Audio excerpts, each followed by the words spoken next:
I started to use a pro gamer at heart. Now in the upper right, the person who I was just flattering, Grubby. So again, jovial support here for the Warcraft 3 legend himself, working hard to become a StarCraft 2 legend. Now in the bottom left, our Protoss player, the underdog, going to tease, but failing. Can he win the next 2 games? We have Elfi. Some a little bit more support here in the audience from them. Yep. All right, so this map, Cloud Kingdom, the best map for Blink Stalker Observer. Blink Observer is just, I mean, there's so much surface area to actually blink up into the main base from down near the natural. It's simply the most versatile build on this map, and as far as that build goes, which is one of the best builds, this is the map that you want to do it on. And to the point where it almost becomes predictable. Well, I love blinking the main builds on this map. Yeah, the only thing that can be weird is when they both go blink in the main. Yeah, that can be really weird. It's like you got to hit that guy's observer, and then do you make immortals? Do you not? It gets tricky. Yeah, it's kind of a fun situation. It's sort of like when you go PvP in StarCraft 1, you get the Dragoon Reaver. You're both going Dragoon Reaver. It's like, well, I guess I just got to make sure not to lose his shuttle or Reaver. Yeah. Cybernetic score on the way for both players. Yep. Grubby getting his Zealot a little bit earlier, but other than that, pretty similar for these guys. And Grubby actually with the second geyser first. Meanwhile, Elfi is not taking a second geyser, and just now does. So Grubby just with a slight build order lead. And that's normally based on when the probes to the minerals, how efficiently are you sending them, you know? Well, I wonder what Elfi has planned here, really. Is he going to go for something like Blink Ops? Well, no, he's actually mining 2 probes in each geyser. Grubby is tasteless. Oh, Grubby is, excuse me. Yeah, so that's kind of interesting to see. We'll see if he just adds the third in a little bit. It's just a little bit of gas balancing going on, but it sometimes can mean something. This game, okay, it's just a balance because he is going straight for that robo once again. As you can see now, the Zealots coming over here to the ramp to do a little blockage. Grubby does like to get those 2 Zealots in that sentry out really early. Not everybody does that. It's actually pretty uncommon. Yeah, it's you generally want a Stalker because a probe can get away from a sentry and a Zealot and that type of thing. But a Stalker will hunt down that probe every time, which gives you kind of like a little added safety. It gives you some map scouting, things like that, because it can outrun everything in the early game. So far, very similar builds here. Yeah. Robotics facility coming in here to play. The one difference that we really can note is that Grubby so far has made a sentry. Now he could get a force field at the bottom of the ramp here and actually trap this. Yeah, he's got to be careful. All right. Oh, so, God. you know, I feel like from Elfi we might be seeing, like, and it's a possible that we'll see an all-in because he's not buying. Okay, finally he's getting a sentry. Okay, so it definitely doesn't mean that anymore. If you skip the sentry sometimes, you're going to see, you know, like a Colossus 4 gate or something like that. Because you need to save up as much gas as possible. You really want firepower, whereas Grubby is playing obviously a much more defensive style. He's getting his immortals, he has 2 gates, he has sentries.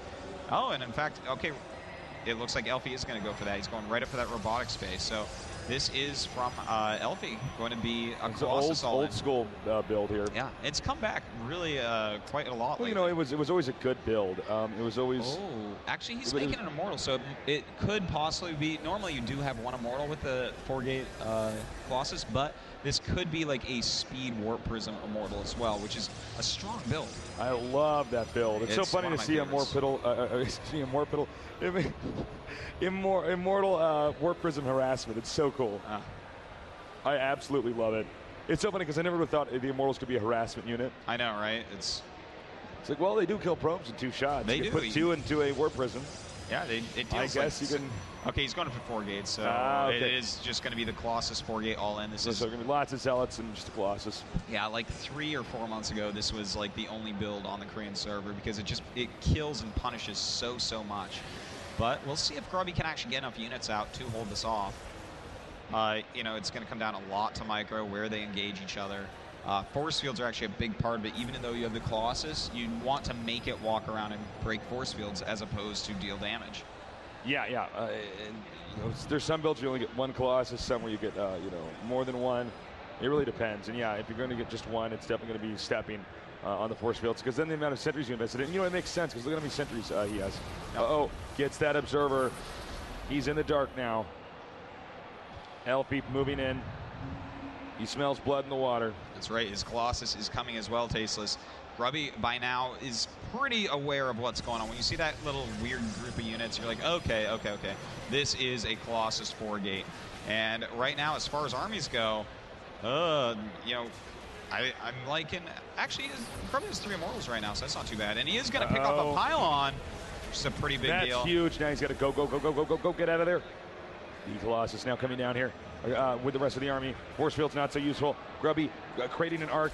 He needs to have a good angle. A Guardian Shield activated, making Elfi retreat temporarily to regroup. Guardian Shield of his own activated. Half of Grubby's army not engaging. Now engaging. Remember, force field's not as useful right now. Look at Elfi's Zealots, man. They're doing such a good job right now going after those Immortals, but good force fields by Grubby, and Elfi does have to retreat for now. Now remember, they're warping in over here. They could have been warping in over here, but they're not, because you got that pylon. Had the pylon been over here, it would have been a completely different looking game. He could have lost. Yeah, and you know what else I have to say is that Elfi has 600 gas banked.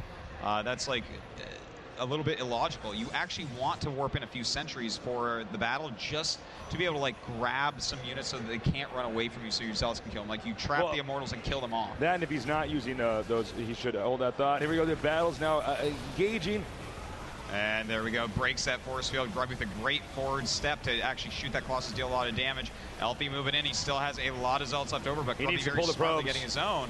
And he's trying to kill it. He does get the Colossus, and it looks like Elfi, this is his last stand, but no way he's going to have enough to kill off 4 Immortals and 3 Stalkers. Yeah, the Immortals are actually just even good against light units. Yeah, they're doing completely fine. That's all that Elfi has. There's that no was an all-in, recovery guys. from here.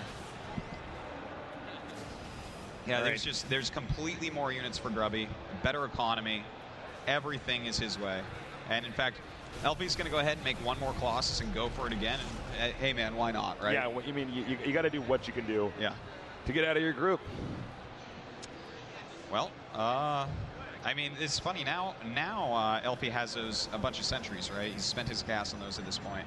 But he should have done that before so that he could actually trap things like the Immortals. In the first little push, trap those Immortals. Get 3 of them for free because your Zealots kill them so quickly. Instead, he left those alive. Grubby kept microing back, picked off his Colossus. I feel like Elfi just did like a build you would do against someone on the ladder and just like roll them with attack move. Yeah. He was looking for a bop, but Grubby doesn't get bopped. Yeah, he was actually going for the bop build, Artosis, well said. Finally using the word bop right, Artosis. I'm so proud of you. Oh my God, the observer does go down. This just makes it harder to engage because he doesn't know the movement setup of the army. Lots of sentries here. That's right. The problem is there's so many mortals for Grubby, right? He's got 4 out right now. He's going for a Warp Prism, which I'm actually surprised he's going for a Warp Prism. I think he's going to send the Warp Prism to the main here and just warp and Zealots. When you stop the first... but the thing is, he doesn't need to do that. The game's over as long as he just doesn't die. So I feel like he should have just used that build time for more units. But anyways, tries to get those force fields off. Does not quite do it. Has mostly Stalkers at this point. That's going to be hard against this Immortal heavy army. He's moving in here now. Remember, the concave always favors the convex. Or always beats the convex, rather. Yeah, normally. All right, here we go. Try one more time here. Okay, some pretty good force fields this time, picking off a bunch of units. At this point, you might want to walk back a little bit. Yep, step it back slightly. Still dealing a good amount of damage to Grubby. And, actually, Elfi is doing a great job right now. Elfi's doing a pretty damn good job. He does have the Warp Prism over here. You notice how well these sentries are actually doing for him, actually just zoning things out and zoning things in, doing whatever he needs to do, basically. Oh my God, he's isolated this Immortal here. Colossus is still doing very, very well. He needs to send the probes now. And you can see Grubby, he wants to use this over here, but he can't because he has to keep warping in units right now. Well, I mean... I don't know, Artosis. I think Elfi's going to... Yeah, it looks like I think Elfi's going to win this because Grubby made that Warp Prism instead of making additional units. You normally want to go right up to a Colossus after that so you can break force fields as well, but Does he actually have enough? No, Grubby is just falling, it looks like. And as his immortals go down, that is the backbone of his army. He's got one left, and it's got no shields on it. And don't forget that elfi has an immortal of his own right now. Now, force field's no longer an issue anymore, but if you notice the building location here, well, it was a building, now it's gone. But it's getting in the way of him actually pulling this off. Getting a good concave, and actually, dude, Grubby bungled this dead game. At this point. Well, unbelievable. It's he was in a great spot basically, but ended up not really mattering, right? Yeah, that's too bad. Wow. Well, guys, I guess we're gonna go on to game number 3 after Grubby had this one. You know, Grubby, you see this sometimes with these Warcraft 3 players is they'll get it right on early on, but for instance, all he had to do is wait for that next attack and hold it and micro. Instead, he's making it too complicated. GG. Well, he's making the situation itself